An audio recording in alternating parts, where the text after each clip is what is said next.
March 30, 2021, an open letter to the Honorable Congresswoman Karen Bass, Chairwoman of the Congressional Black Caucus, Washington, D.C. Dear Congresswoman Bass, my name is Danyacho Teshome, and I'm one of thousands of your Ethiopian American constituents who have supported you over the last 2 decades. I'm writing to express my outrage at your support of the Tigray People's Liberation Front, a terrorist organization, and your brazen disregard for my birthland, Ethiopia's sovereignty. I'm currently in Ethiopia. I've been here traveling, including in Maikadra, where the TPLF's militia called Samri killed close to 1,000 ethnic Amharas before they fled to the Sudan. Had I been at home in Los Angeles, I would have joined my fellow Ethiopian Americans, your constituents, at the demonstration in front of your Los Angeles headquarters 3 weeks ago. Your reckless suggestion during Secretary of State Blinken's hearing in Congress that peacekeeping forces get deployed in Ethiopia is nothing short of a declaration of war against a sovereign nation, my birthland, Ethiopia.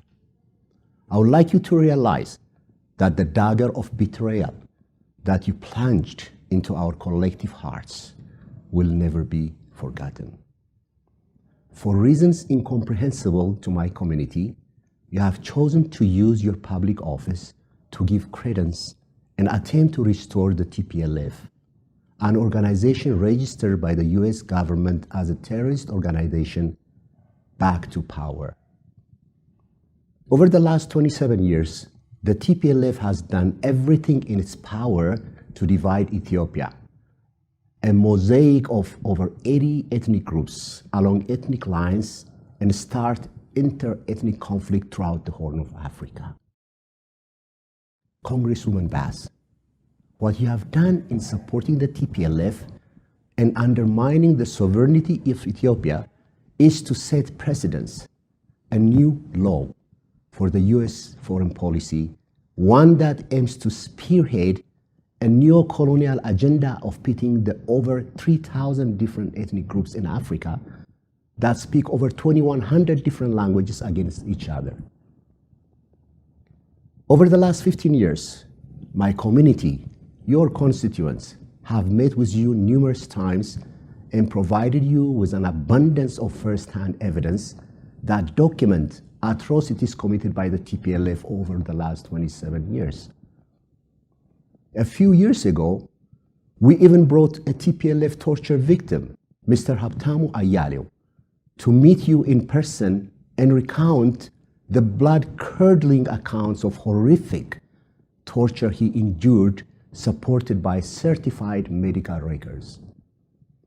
Needless to say that you and your staff shed crocodile tears at the time. Shame on you.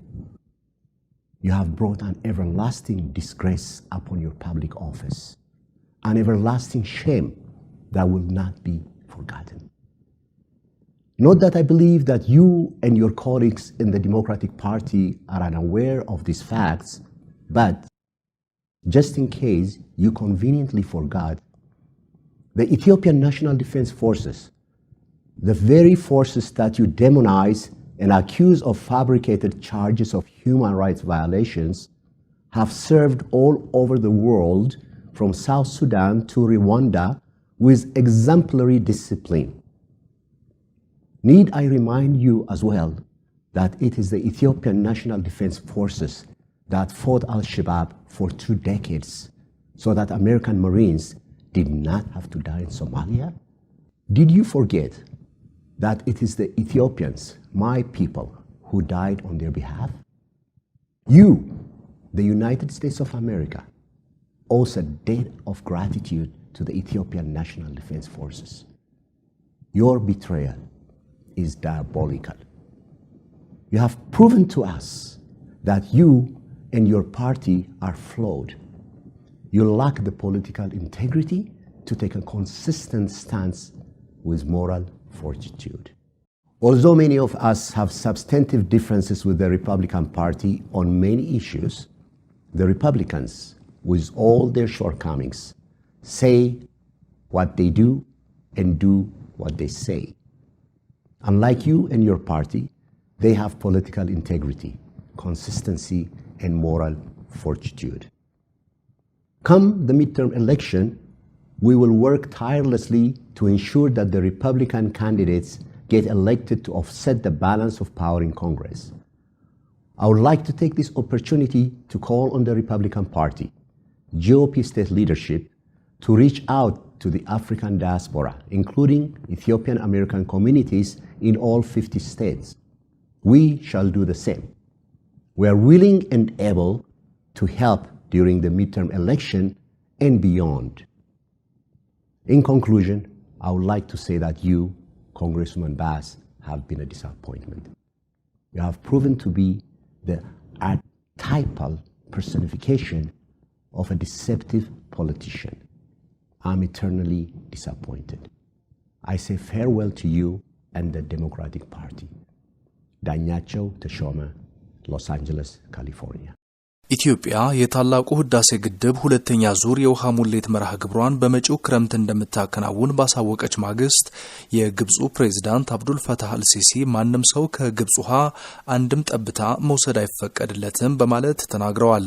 ይህ ከሆነ ቀጣናው የማይገመት አለመረጋጋት ውስጥ ይገባል ሲሉም ጠንካራ አቋም አንጸባርቀዋል።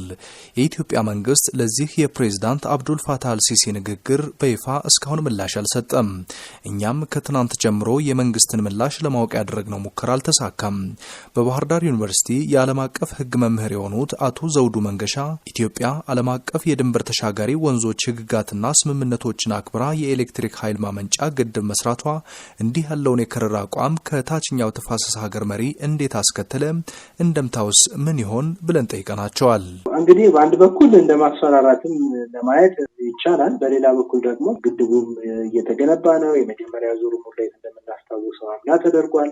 አሁን ደግሞ ሁለተኛ ዙር ሙሌት ልናደርግበት የምንችልበት ጊዜ በጣም ቅርብ ነው። ስለዚህ ይህ ከሆነ ሌሎች ሀገራት ኢትዮጵያ ላይ ተጽዕኖ በማድረግ ወደ ስምምነት ለመግፋትም ሊሆን ይችላል። ግን በአንድም ሆነ በሌላ መልኩ የምንረዳው ነገር ምንድን ነው? ቀጠናዊ ቀውስ ሊከሰት ስለሚችል ቀድሞ ኢትዮጵያን ወደ አንድ የሆነ ግፊት ውስጥ በማድረግ ከዚህ ግድብ ስራ ጋር በተያያዘ ስምምነት እንድታደርግ ለመገፋፋት የተደረገ አድርጌ ነው የምወስደው። የግብጽ መሪዎች በናይል ወይም አባይ ወንዝ ላይ ያላቸው አቋም አንድ ነው ማለት ይቻላል። ገማል አብደል ናስር በአንድ ወቅት ጠንካራዋን ግብጽ መገንባት ያሻል እንዴት ከተባለ በናይልና በናይል ብቻ ብለዋል። ከእስራኤል ያላቸውን ስጋት በካምፕ ዴቪድ ስምምነት ከቋጩ በኋላ አንዋር ሳዳት ከእንግዲህ በኋላ ግብጽን ወደ ጦርነት የሚያመራት ቢኖር ውሃ ብቻ ነው ማለታቸው አይዘነጋም።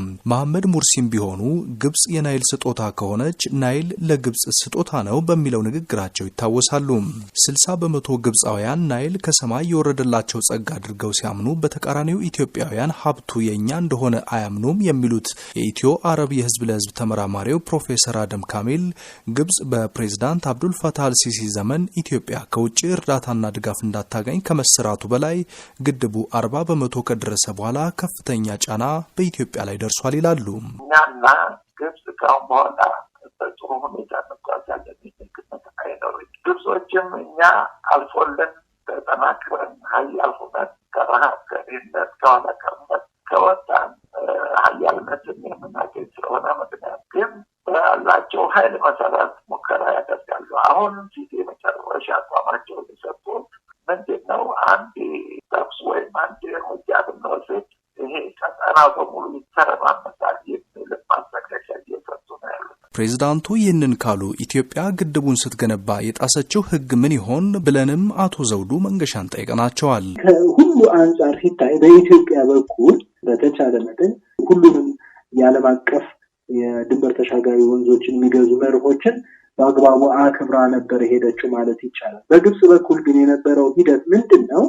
ከዚህ ቀደም በ1959 በ1920ዎቹ ውስጥ የተደረገው በቅኝ ግዛትና ከቅኝ ግዛት ማግስት የተደረጉ ስምምነቶች ላይ ለግብጽ ድርሻ ተሰጥቷል ብለዋቸው የሚያስቧቸው የውሃ ክፍፍል በምንም አይነት መልኩ መንካት የለበትም ይላል። ይህ ደግሞ በፍጹም ሊሆን አይችልም። አልሲሲ ንግግርም ግብጽ በነዛ ስምምነት ያገኘችውን ውሃ በምንም አይነት ድሮፕሌት ሊቀንስ አይገባም የሚል አይነት ሀሳብ ነው። ይሄ ደግሞ ውሃውን በፍትሃዊነትና በእኩልነት የመጠቀም መርህ ከሚለው የሚጣረስ ነው እና እነሱ ሀሳባቸው ቀድሞ የነበረውን የውሃ አጠቃቀም ማስጠበቅ ነው በተለያየ አይነት መንገድ በኢትዮጵያ በኩል ያለው ጥያቄ ምንድነው? ውሃው በእኩልነትና በፍትሃዊነት የመጠቀም ጥያቄ ነው። ሱዳን የመንግስት ለውጥ ካስተናገደች ወዲህ በኢትዮጵያ ታላቁ የህዳሴ ግድብ ዙሪያ ያላት አቋም ወደ ግብጽ የማድላት ዝንባሌ ታይቶበታል። የሶስቱ ሀገራት የግድቡ ድርድርም ተቋርጦ ቆይቷል። ለዲ ደብልዩ ለተጠናቀረው ዘገባ ሰለሞን ሙጬ ነኝ ከአዲስ አበባ።